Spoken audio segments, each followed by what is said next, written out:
Kickflips. Kickflips is one of the most frustrating tricks to learn in skateboarding, but we're going to try to help you to do it the easiest way possible. The basic motion is just like an ollie. Your body positioning is the same. Your feet take off just like an ollie, but as your front foot slides forward, you give it a flick, and that's what starts it spinning. Yeah, you want to make sure that when you kick your front foot off the board, you kick it sort of out, but don't kick it too far away or too straight down. You want to keep your front foot basically under you, so as the board flips, you can get your feet back above the board in time. And as the board comes around, you watch the board and you feet over your bolts, stomp it down. And the board, it doesn't always flip the exact same way, so sometimes it'll flip faster, sometimes slower, but you can basically just keep your feet out of the way and watch it, and as the grip tape comes around, just stomp your feet down on top of it.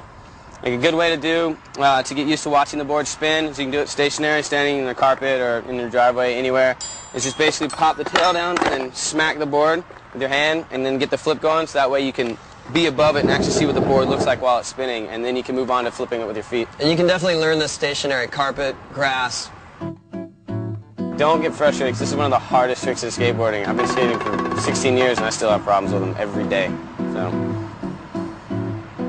Me too. Place your feet in the same position as an ollie, but with your front heel hanging a little bit more off the edge in the beginning.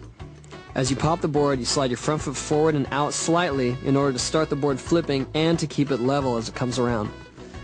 Be sure to lean over your front foot as you watch the board flip, keeping your knees bent until it spins a complete rotation. Place your feet down as the grip tape side comes back around and is flat underneath you. Straighten your legs to keep the pressure on the board and to stop it from flipping.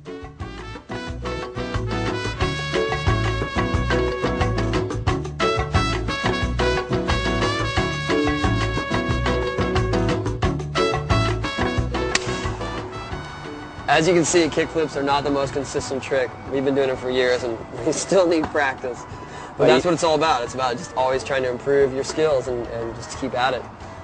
Most common mistakes with kickflips, well, the first one I think is to not flip the board enough, and that will definitely stop your motion.